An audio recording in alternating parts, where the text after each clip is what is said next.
बोलो भारत माता की। ತಾವೆಲ್ಲರೂ ಕೂಡ ಇವತ್ತಿನ ನಮ್ಮ ಪ್ರಧಾನಮಂತ್ರಿಗಳಾಗಿರ್ತಕ್ಕಂಥ ನರೇಂದ್ರ ಮೋದಿ ಅವರ ಭಾಷಣವನ್ನ ನೀವು ಕೇಳಲಿಕ್ಕೆ ಬಂದಿರಿ. ನಿಮ್ಮೆಲ್ಲರಿಗೆ ವಿನಂತಿಯ ಪೂರ್ವಕ ನಾನು ಹೇಳೋದು ಎರಡು ಮಾತು. ಇವತ್ತು ನಾನು ಮತ್ತು ಗದ್ದಿಗೌಡರು ಈ ಅಖಂಡ ಜಿಲ್ಲೆಯ ಲೋಕಸಭಾ ಕ್ಷೇತ್ರದ ಅಭ್ಯರ್ಥಿಗಳಾಗಿದ್ದೇವೆ. ನಮ್ಮ ಜೀವನದಲ್ಲಿ ನಮಗೆ ಬೇರೆ ಏನೂ ಆಶೆ ಇಲ್ಲ. ಈಗ 2 ಸಲ ನರೇಂದ್ರ ಮೋದಿ ಅವರು ಈ ದೇಶದ ಪ್ರಧಾನಮಂತ್ರಿ ಆಗಲಿಕ್ಕೆ ನಮ್ಮಿಬ್ಬರಿಗೂ ಆಶೀರ್ವಾದ ಮಾಡಿದಿರಿ. ಮತ್ತೊಂದು ಸಲ 3ನೇ ಸಲ ಈ ದೇಶದ ಪ್ರಧಾನಮಂತ್ರಿ ಆಗಲಿಕ್ಕೆ ನಮ್ಮಿಬ್ಬರಿಗೆ ತಾವೆಲ್ಲರೂ ಕೂಡ ಆಶೀರ್ವಾದ ಮಾಡಬೇಕು ಅಂತೇಳಿ ಕೇಳಿ ತಮ್ಮೆಲ್ಲರಿಗೂ ವಂದಿಸಿ ನಾನು 2 ಮಾತು ಮುಗಿಸ್ತೀನಿ.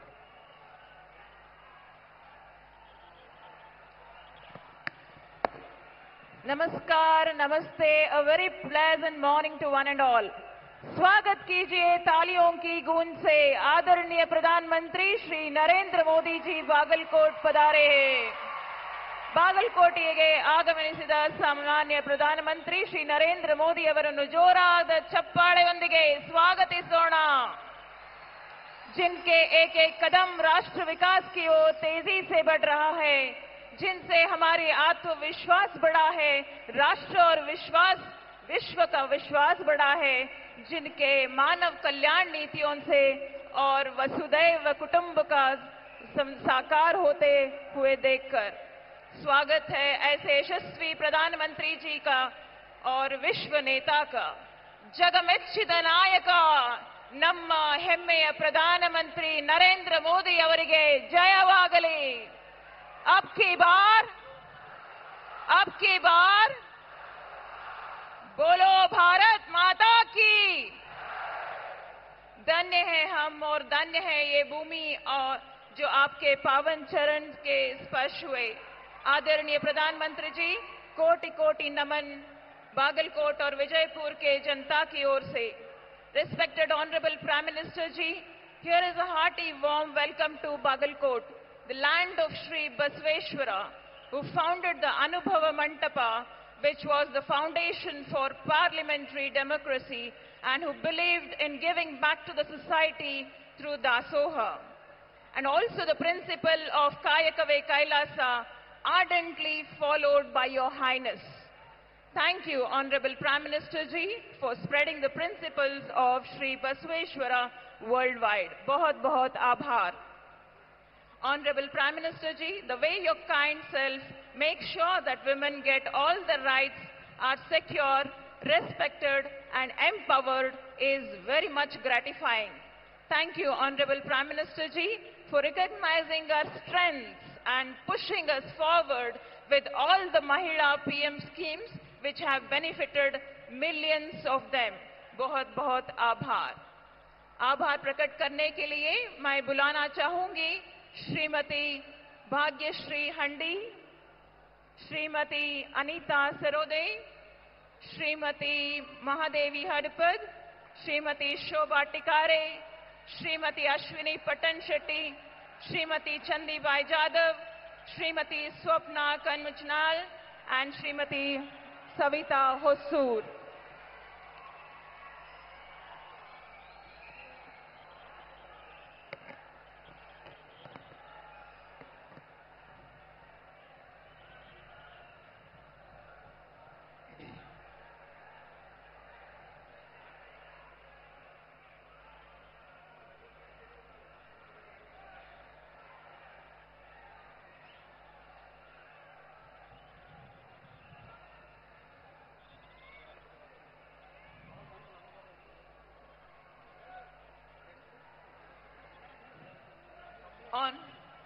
बोलो भारत माता की। Prime minister Narendra Modi G ಅವರ ಸ್ವಾಗತ ಕಂಬಳಿ ಹೊದುವಿಕೆ ಶ್ರೀ ವೀರಣ್ಣ ಚರಂತಿಮಠ ಅವರಿಂದ.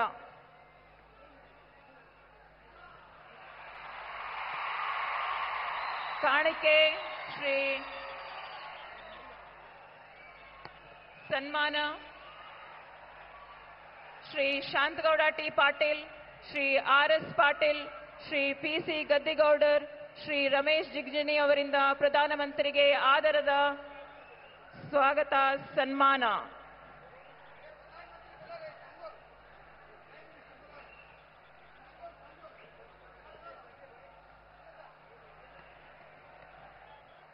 ಕಂಬಳಿ ಹೊದುವಿಕೆ, ಕಾಮಧೇನು ಮೂರ್ತಿ ಮತ್ತು ಭಗವಾನ್ ಶ್ರೀ ಲಲ್ಲಾ ಚಿತ್ರಕಲೆ ನೀಡಿ ಗೌರವಿಸಲಾಗಿದೆ ಮತ್ತು ಪ್ರಧಾನಿಯವರಿಗೆ ಒಂದು ಬಸವಣ್ಣನ ಸೆಂಗೋಲ್, ಬಾಗಲಕೋಟ್, ವಿಜಯಪುರದ ಪ್ರತಿಯಾಗಿ ಕಾಣಿಕೆಯನ್ನು ಕೊಡಲಾಗಿದೆ. ಜೈ ಶ್ರೀರಾಮ್, जय श्री राम, भारत माता की, भारत माता की.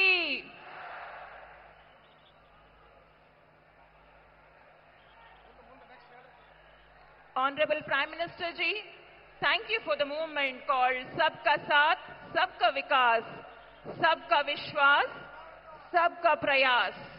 Here I call upon former Karnataka Chief Minister Shri B.S. Yediyurappa to show our solidarity. ಕರ್ನಾಟಕದ ಮಾಜಿ ಮುಖ್ಯಮಂತ್ರಿ ಆದ ಮಾನ್ಯ ಶ್ರೀ B.S. ಯಡಿಯೂರಪ್ಪನವರು ನಮ್ಮನ್ನಲ್ಲಿ ಉದ್ದೇಶಿಸಿ ಮಾತನಾಡಲು ವಿನಂತಿಸುತ್ತೇನೆ.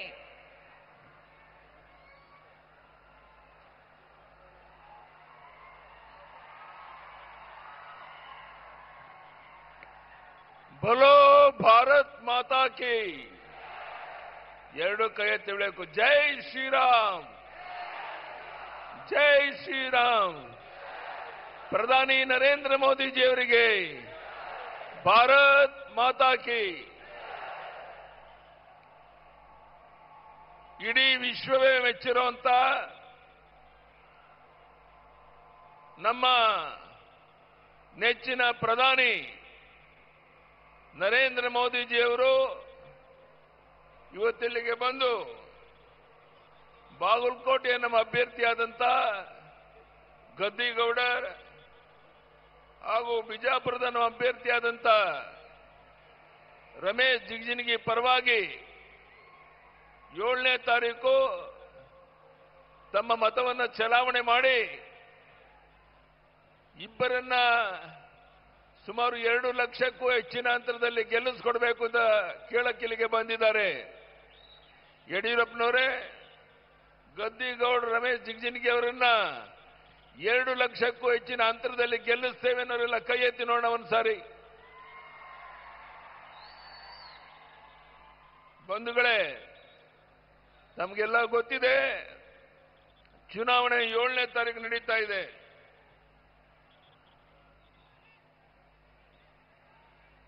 ರಾಜ್ಯದಲ್ಲಿ ಭೀಕರ ಬರಗಾಲ, ಕುಡಿಯೋ ನೀರಿನ ಹಾಹಾಕಾರ, ಜಲಾಶಯಗಳಲ್ಲಿ ನೀರಿಲ್ಲ, ರೈತ ಸಂಕಷ್ಟದಲ್ಲಿದ್ದಾನೆ, 100ಕ್ಕೆ 90 ಭಾಗ ಬಿತ್ತನೆ ಆಗಿಲ್ಲ. ಇಂಥ ದಾರುಣ ಪರಿಸ್ಥಿತಿ ಇದ್ರೂ ಸಹ ಈ ಸರ್ಕಾರ ಕೈ ಕಟ್ಟಿ ಕುಂತಿದೆ. ಎಲ್ಲಕ್ಕೂ ಡೆಲ್ಲಿ ಕಡೆ ಕೈ ಜೋಡಿಸುವಂತ ಪ್ರಯತ್ನ ಮಾಡ್ತಾ ಇದೆ. ಇಂಥ ಬೇಜವಾಬ್ದಾರಿ ಸರ್ಕಾರ ಕರ್ನಾಟಕದಲ್ಲಿ ಮುಂದುವರಿಯುವಂತ ಯಾವುದೇ ನೈತಿಕ ಹಕ್ಕಿಲ್ಲ. ಈ ರೀತಿಯ ಒಂದು ವಿಷಮ ಪರಿಸ್ಥಿತಿನಲ್ಲಿ ಕೇಂದ್ರ ಸರ್ಕಾರ ಏನು ಸಹಕಾರವನ್ನು ನೀಡಬೇಕು ಅದನ್ನು ನೀಡಿದೆ. ಆದರೂ ಸಹ ದುರುದ್ದೇಶದಿಂದ ನಿನ್ನೆ ಸತ್ಯಾಗ್ರಹ ಮಾಡೋದ್ರ ಮೂಲಕ ತಮ್ಮ ಕೀಳು ಮಟ್ಟದ ವರ್ತನೆಯನ್ನು ಕಾಂಗ್ರೆಸ್ನವರು ತೋರಿಸಿದ್ದಾರೆ. ಇದನ್ನ ಸಹಿಸಕ್ಕೆ ಸಾಧ್ಯ ಇಲ್ಲ. ನಾನು ನಿಮ್ಮಲ್ಲಿ ಕೈ ಜೋಡಿಸಿ ಪ್ರಾರ್ಥನೆ ಮಾಡ್ತೇನೆ. ತಾವೆಲ್ಲ ಪ್ರಧಾನಿ ನರೇಂದ್ರ ಮೋದಿಯವರ ಮಾತನ್ನ ಕೇಳಕ್ಕೆ ಕಾತುರದಿಂದ ಕುಂತಿದ್ದೀರಾ. ರಾಜ್ಯದಲ್ಲಿ ಕಾನೂನು ಸುವ್ಯವಸ್ಥೆ ಸಂಪೂರ್ಣ ಹದಗೆಟ್ಟಿದೆ.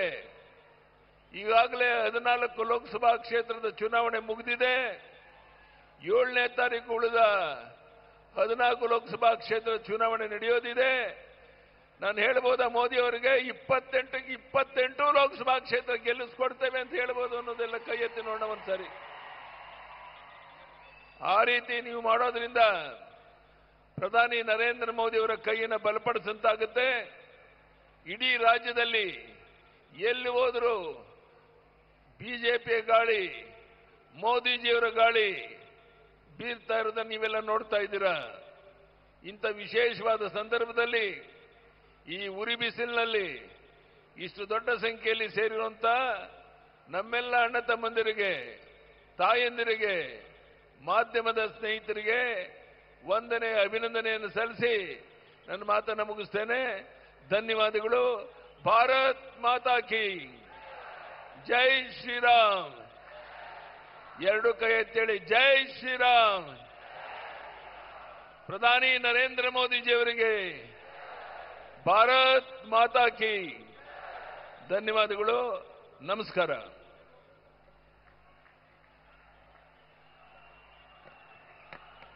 ಬಾಗಲಕೋಟ್ ವಿಜಯಪುರ ಜನತೆ ಕಾತುರದಿಂದ ಕಾಯುತ್ತಿದ್ದ ಕ್ಷಣ ಈ ಕ್ಷಣ. ಪ್ರಧಾನಿ ಅವರ ಮಂತ್ರ ಮುಗ್ಧಗೊಳಿಸುವ ಮಾತು ಕೇಳುವ ಕ್ಷಣ. जिंदगी की इस कड़ी धूप में आप हमारे लिए छांव हो. आप हमारे देश की नहीं सारे जग की शान हो. भाई और बहनों, अगर आपसे कोई हमारे पास फ्री बिजली है, हमारे पास फ्री बस टिकट है, हमारे पास फ्री धन है, तुम्हारे पास क्या है पूछे तो सीना चौड़ा करके बोलिए सर, बोलिए हमारे पास मोदी जी है, हमारे पास मोदी जी है. भारत के मोदी, मोदी के नाऊ. अब की बार मे आई रिक्वेस्ट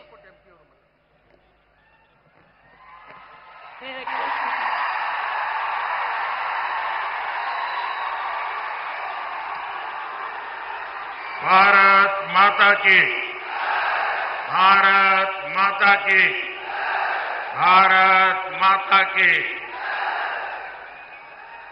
ಬಾಗಲಕೋಟೆಯ ಮತ್ತು ವಿಜಯಪುರದ ನನ್ನ ಸೋದರ ಸೋದರಿಯರಿಗೆ ನಮಸ್ಕಾರಗಳು. मैं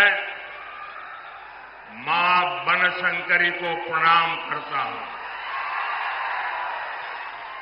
इस मन से गुरु बसवन्ना और सिद्धेश्वर स्वामी को भी नमन करता हूं. साथियों, आज सुबह ही हमें एक दुखद खबर मिली है. संसद में मेरे साथी बीजेपी के वरिष्ठ नेता और सामाजिक न्याय के अग्रणी सिपाही श्रीनिवास प्रसाद जी अब हमारे बीच नहीं रहे. श्रीनिवास प्रसाद जी कर्नाटका की चामराजनगर से सांसद थे. श्रीनिवास जी जमीन से जुड़े नेता थे, सच्चे अर्थ में जननेता थे. अपने इतने दशकों के सामाजिक जीवन में उन्होंने हर क्षण गरीबों, शोषितों, वंचितों की सेवा की.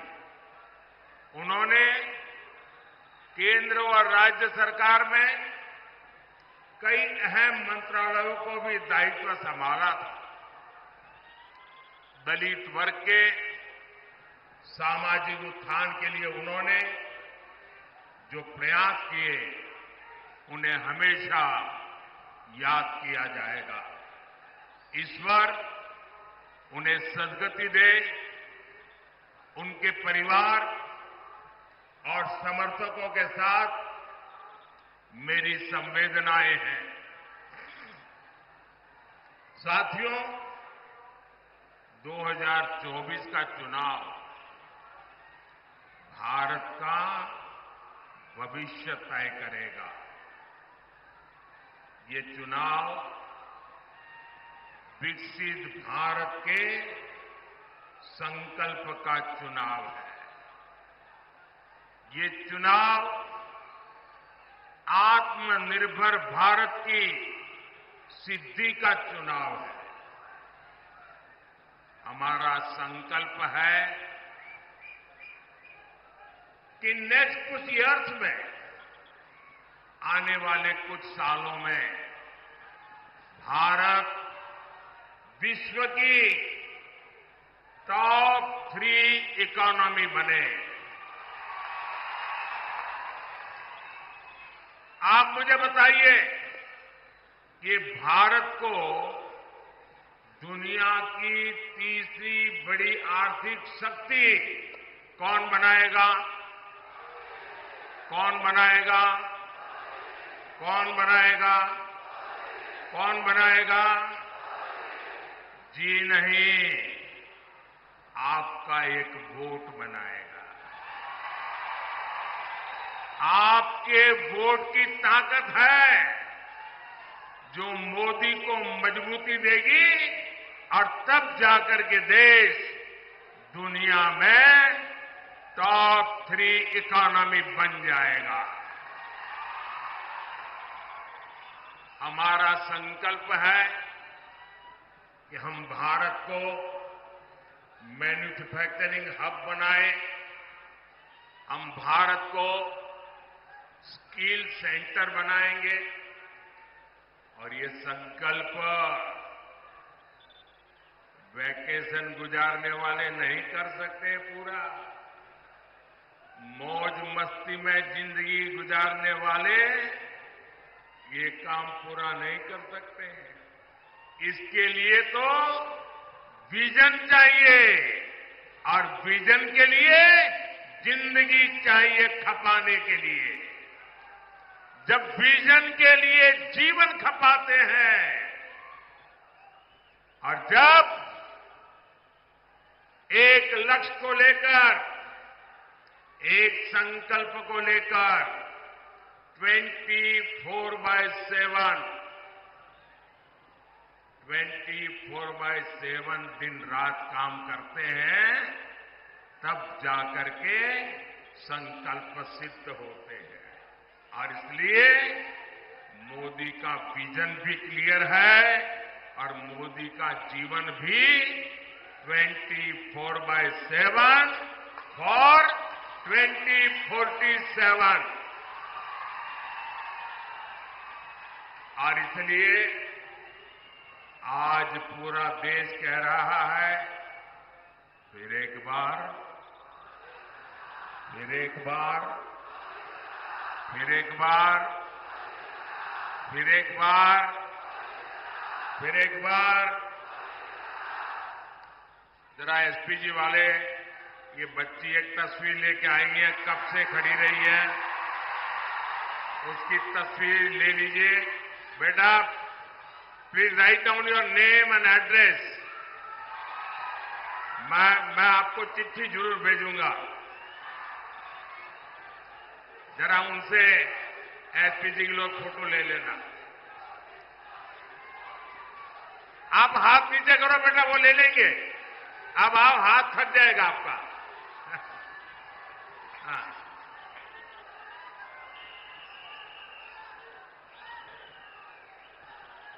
अरे बाबा थैंक यू।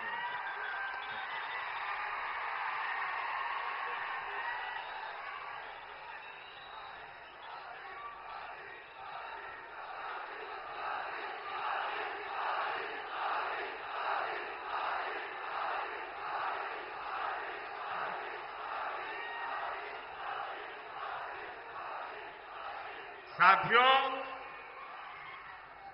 जिस कांग्रेस का एकमात्र काम सरकार में रहते हुए देश को लूटना है,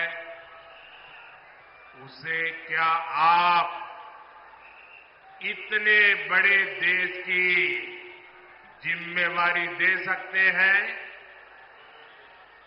मेरा सवाल अगर आप समझ सके तो जवाब देना। जवाब देंगे? जवाब देंगे? आप मुझे बताइए, जिस कांग्रेस का इतिहास देश को लूटने का रहा है, क्या ऐसी कांग्रेस के हाथ में अब हम इतना बड़ा देश दे सकते हैं क्या? कांग्रेस के हाथ में देश दे सकते हैं क्या? कांग्रेस ने 60 साल के अपने शासन में जो उनकी पहचान बनी है, वो उनके पापों के कारण बनी है।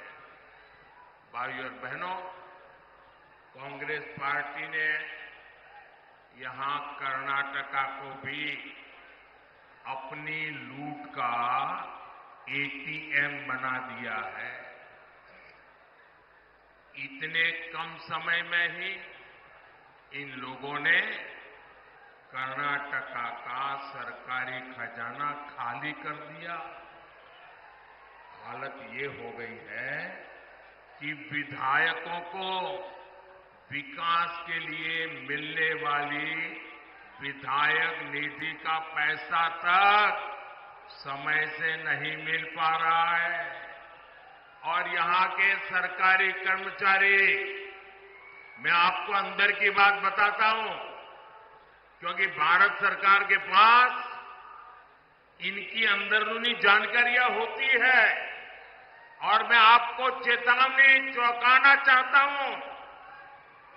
वो दिन दूर नहीं है जब कर्नाटका सरकार यहां के सरकारी मुलाजिमों को पेमेंट तक नहीं दे पाएगी, पेमेंट तक नहीं दे पाएगी। आपके बच्चे भूखे मर जाएं, ऐसी स्थिति ये लोग पैदा करके रखेंगे।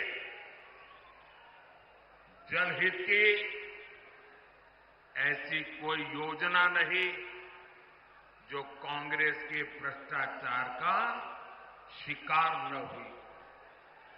और इसलिए तो देश के सभी अनुभवी लोग कहते हैं, इतिहास भी कहता है, कांग्रेस आई तबाही लाई, कांग्रेस आई तबाही लाई। साथियों, कर्नाटका में कांग्रेस सरकार नहीं चला रही है। कांग्रेस पार्टी यहां वसूली गैंग चला रहा है, वसूली गैंग चला रहा है।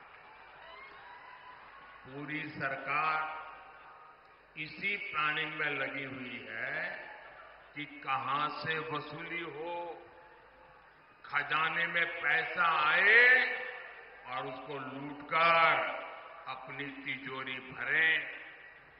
हमारा कर्नाटका और बेंगलुरु, जिसे दुनिया में टेक हब पर जाना जाता है, टेक हब के रूप में पूरे विश्व में हमारे कर्नाटका ने देश का नाम ऊंचा किया। आज कांग्रेस सरकार ने ये टेक हब को टैंकर हब बना दिया, टैंकर हब बना दिया। पानी के लिए टैंकर माफिया लोग मनमानी वसूली कर रहे हैं, और इसका भी कमीशन कांग्रेस के लोगों तक पहुंच रहा है। लेकिन कांग्रेस इतने से संतुष्ट नहीं है। ये लोग 2G स्कैम जैसा लाखों करोड़ के घोटालों वाला स्कैम करने के लिए सपने देख रहे हैं। आप मुझे बताइए, 7 मई को कर्नाटका को लूटने वालों को सजा मिलनी चाहिए कि नहीं मिलनी चाहिए? सजा मिलनी चाहिए कि नहीं मिलनी चाहिए? कांग्रेस के भ्रष्टाचार का हिसाब करना चाहिए कि नहीं करना चाहिए? चुन चुन करके कांग्रेस को साफ करना चाहिए कि नहीं करना चाहिए? करेंगे? पूरे कर्नाटका में कर देंगे, हमारे बागलकोट में भी कर देंगे, पूरे इस क्षेत्र में कर देंगे। साथियों, मोदी जनता के बीच अपना रिपोर्ट कार्ड को लेकर आता है। हमने कर्नाटका और उस क्षेत्र के लिए कितना काम किया, ये भी आपके सामने है। हमारी सरकार कर्नाटका में कई एयरपोर्ट बना रही है। इनमें से एक बीजापुर में भी तैयार हो रहा है। बागलकोट रेलवे स्टेशन को अमृत स्टेशन के रूप में डेवलप किया जा रहा है। बागलकोट से गुजर रहे नेशनल हाईवे को चौड़ा किया जा रहा है। इससे बादामी, पट्टदकल और आइहोले जैसे ऐतिहासिक जगहों पर पर्यटन को बढ़ावा मिलेगा। साथियों, पिछले 10 वर्षों में मोदी ने उस वर्ग की चिंता की है जिसे कांग्रेस ने बदहाली का जीवन जीने पर मजबूर कर दिया था। आज ये लोग बयान देते हैं और पता नहीं क्या क्या बोल रहे हैं। ये कहते हैं एक झटके में गरीबी हटा देंगे। अरे 60 साल हो गए, तुम कुछ नहीं कर पाए यार, ये क्यों ऐसे दावे मार रहे हो? सर, इनकी कई पीढ़ियां इस बात का गवाह है कि वंचित वर्ग के लिए इनकी मानसिकता क्या रही। करोड़ों परिवार इस देश में जीवन की मूलभूत जरूरतों से वंचित थे। उनके दुख, उनकी तकलीफ से कांग्रेस और उनके साथियों के कोई वास्ता नहीं था। आप कल्पना कर सकते हैं, मोदी के आने के पहले हमारे देश में 18,000 विलेजेज ऐसे थे जहां बिजली का खंभा भी नहीं पहुंचा था। 18,000 गांव। आप सोचिए, 21वीं सदी में 18,000 विलेजेज, करोड़ों लोग अंधेरे में जिंदगी गुजारते थे। रात होते ही गांव में सन्नाटा पसर जाता था, जानवरों का खतरा रहता था। कितनी पीढ़ियों तक बच्चों को पढ़ाई के लिए रोशनी तक नहीं मिली। लेकिन जब मोदी को आपने अवसर दिया तो गांव तक बिजली पहुंचाने का समय सीमा में संकल्प लिया, पूरा कर दिया। और उस समय ये लोग मजाक बनाते थे कि पहाड़, रेगिस्तान, जंगल हर जगह से गुजरकर गांव-गांव बिजली पहुंच कैसे सकती है। लेकिन आज देश का ऐसा कोई गांव नहीं जहां बिजली न पहुंची। इसी तरह हमने पानी की समस्या के समाधान के लिए जल जीवन मिशन शुरू किया। जल जीवन मिशन की शुरुआत से पहले देश में केवल 16% घरों में, 16% घरों में नल से जल का कनेक्शन था। 16%। आजादी के इतने सालों के बाद भी सिर्फ 16%। मोदी ने 5 इयर्स में 75% से ज्यादा घरों तक पानी पहुंचा दिया। 70 ईयर केवल 3 करोड़ कनेक्शन, और 5 ईयर में 11 करोड़ कनेक्शन, ये काम मोदी करता है। क्या ये काम मोदी के आने पहले हो नहीं सकता था क्या? वही सरकार, वही नियम, वही फाइलें, वही दफ्तर, ये आप नहीं कर सकते थे, मोदी ने करके दिखाया। और इसलिए भाइयों बहनों, आपको तय करना है कि देश कैसे लोगों के हाथ में देना है। भाइयों बहनों, काम हो सकता था। जब कांग्रेस को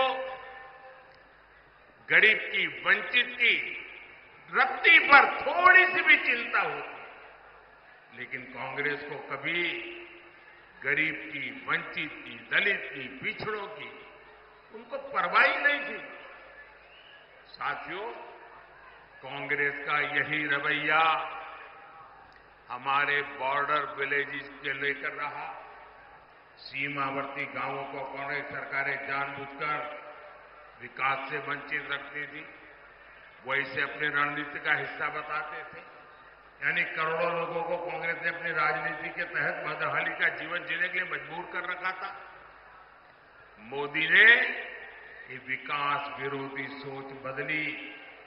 हमने सीमा पर बसे गांवों को आखिरी नहीं, देश का पहला गांव कहना और उसको उस प्रकार से ट्रीट करने का निर्णय किया। आज विकास देश के हर पहले गांव तक पहुंच रहा है। भाइयों बहनों, कांग्रेस की विकास विरोधी मानसिकता का बड़ा बोझ हमारे एससी, एसटी समाज भी को उठाना पड़ा। एससी, एसटी समाज के लोग विकास से सबसे दूर थे। हमने आज पीएम आवास योजना के तहत 4 करोड़ लोगों को पक्के मकान दिए। 55 करोड़ गरीबों के पहली बार बैंक में खाते खुल गए। उज्ज्वला योजना के तहत करोड़ों माताओं बहनों को मुफ्त गैस सिलेंडर मिले, उन्हें धुएं से आजादी मिली। इनमें से सबसे बड़ी संख्या एससी, एसटी, ओबीसी समाज के लोगों की है। आज शिक्षा से लेकर रोजगार तक सरकार की योजना का बहुत बड़ा लाभ इस वर्ग को मिल रहा है। साथियों, बीजेपी कर्नाटका के विकास में अपनी पूरी ऊर्जा लगाती है, लेकिन कांग्रेस हमारी योजनाओं को रोकने में पूरी ताकत लगाती है। हमने बागलकोट की इलकल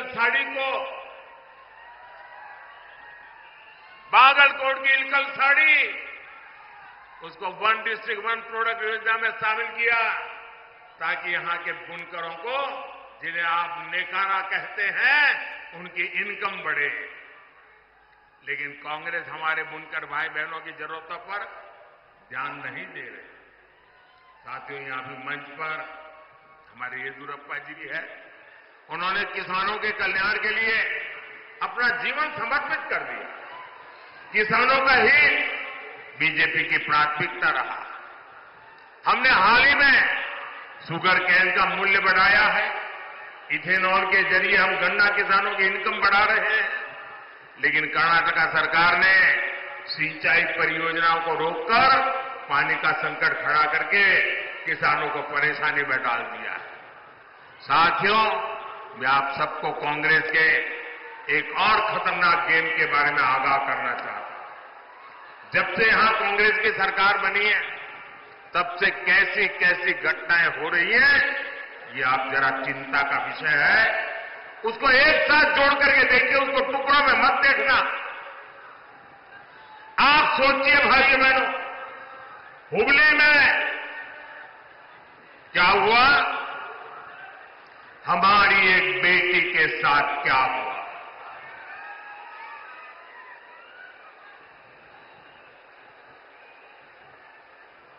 जहां शिक्षा का दाम है, हुबली में एक बेटी को एक के बाद एक चाकू के घाव मार दिए जाए, वो दृश्य देखकर हर किसी का दिल दहल गया। लेकिन यहां की पूरी सरकार वोट बैंक को बचाने के लिए बेटी के सम्मान पर ही हमला करने में जुट गई। तुष्टीकरण के लिए कांग्रेस किसी भी हद को पार कर सकती है। साथियों, कर्नाटका में कट्टरपंथी ताकतें बेलगाम हुई है।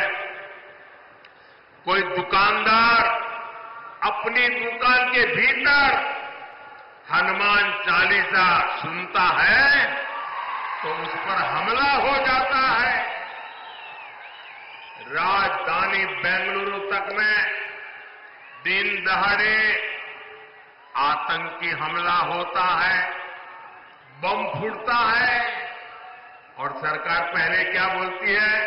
कहती है गैस का सिलेंडर फटा है। ये गैस का सिलेंडर फटा है कि तुम्हारा दिमाग फटा है? बाद में कहते हैं ये बिजनेस राइवलरी थी।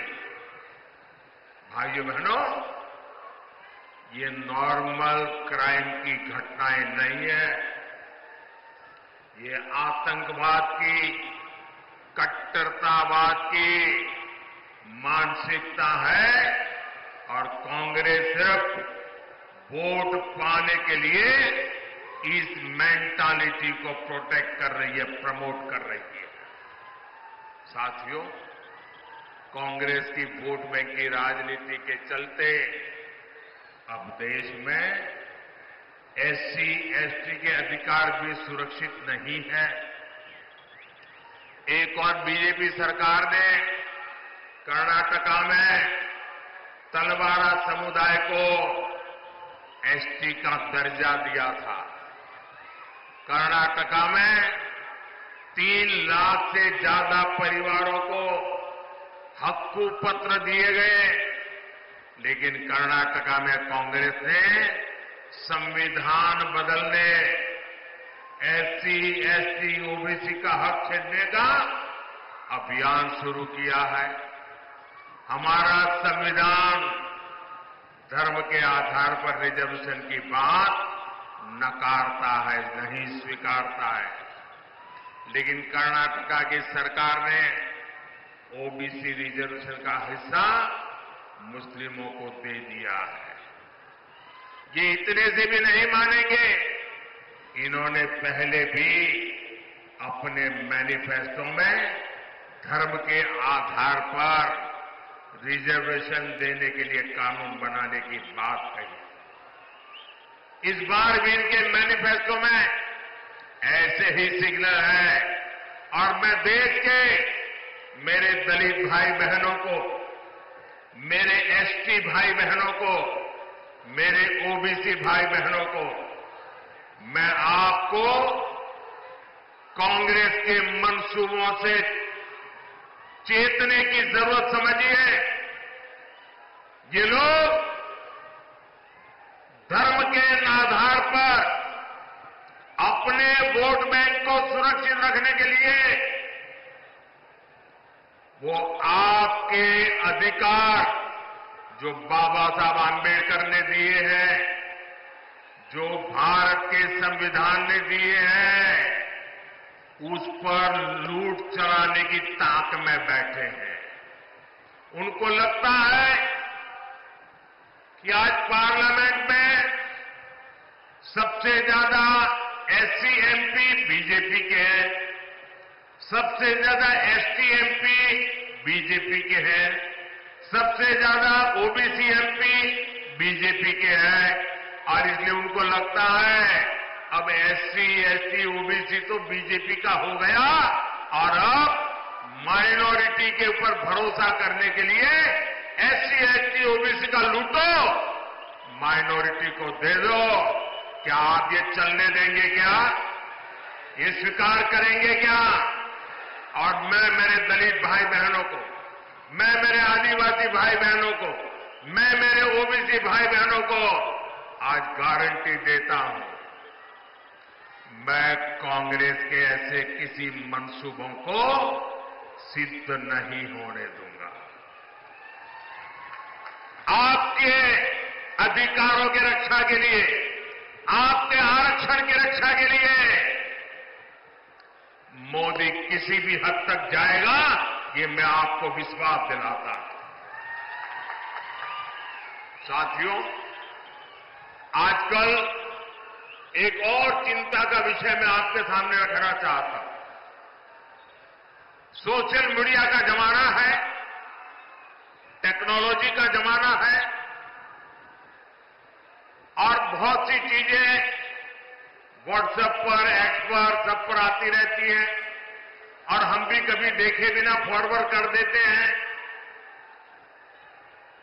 मैं सबसे पहले सोशल मीडिया के प्लेटफॉर्म पर काम कर रहा आया। आज दुनिया में भी सबसे ज्यादा फॉलोवर अगर किसी के हैं तो जो पहले 2-3 नाम है उसमें आपका एक मोदी है, क्योंकि मैंने इस ताकत का सदुपयोग किया, समाज से जुड़ने के लिए उपयोग किया, समाज की भावनाओं को समझने के लिए उपयोग किया, सही बात पहुंचाने के लिए उपयोग किया। लेकिन जो लोग चुनाव हार चुके हैं, मैदान खो चुके हैं, ये लोग इन दिनों टेक्नोलॉजी का उपयोग करके फेक वीडियो बना रहे हैं। आर्टिफिशियल इंटेलिजेंस का दुरुपयोग करते हुए मेरी आवाज में ऐसी भद्दी चीजें आजकल सोशल मीडिया में डाल रहे हैं कि बहुत बड़ा खतरा पैदा हो रहा है। और इसलिए मेरी देशवासियों की अपील है कि कोई भी फेक वीडियो आपको नजर आए, आप पुलिस को जानकारी दो, हमारी पार्टी को जानकारी दो, कानूनी लोगों पर कार्रवाई होगी और उनको सबक सिखाया जाएगा।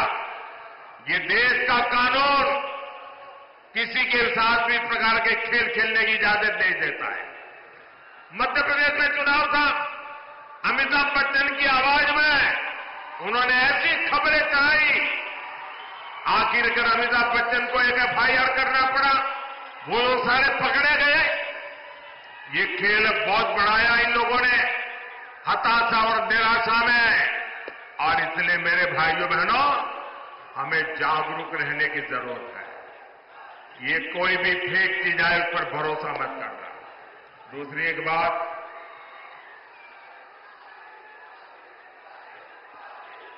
देखिए ये मोदी जो है ना, सीना तान करके आंख में आग मिला करके लड़ाई लड़ता है, पीठ के पीछे वार नहीं करता है। आपको याद होगा कि हमारे देश में अचानक एक बार बागलकोट की चर्चा शुरू हो गई थी, आपको याद होगा।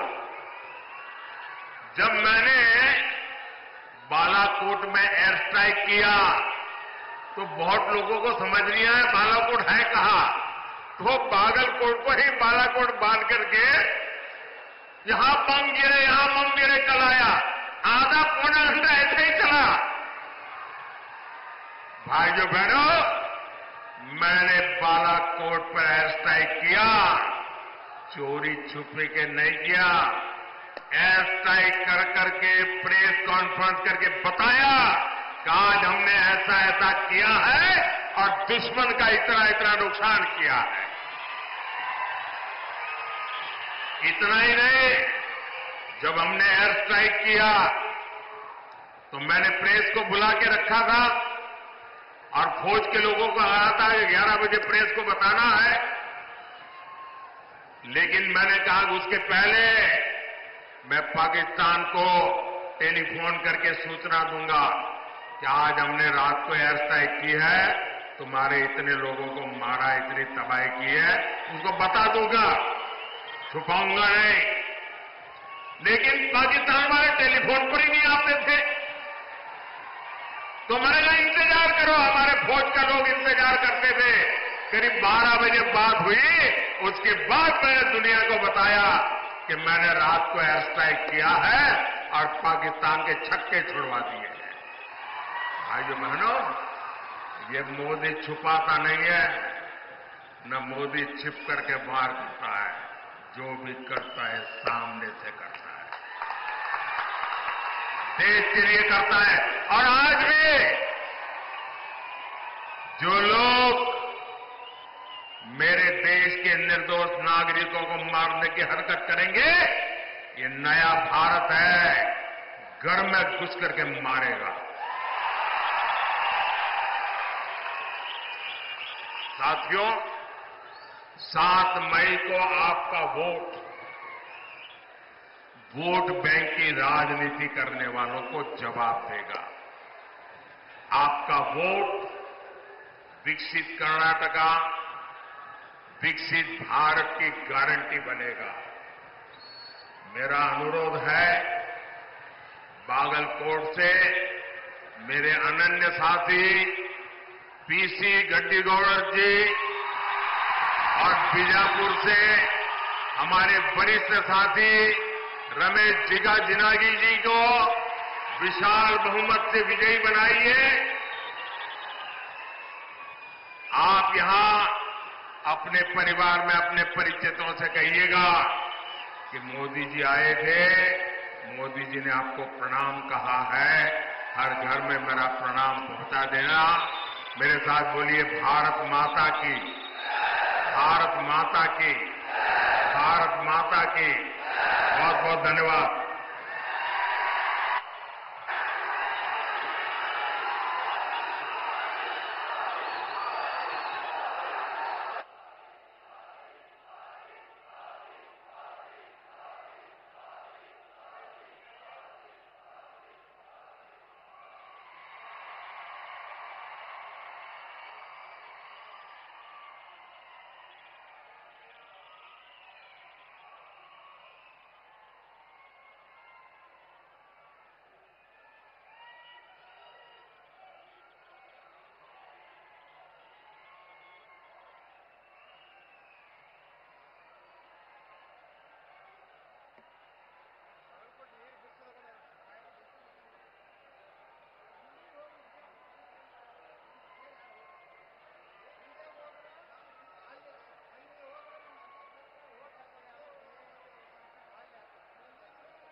இங்க நின்னு என்ன யோசிக்கிற?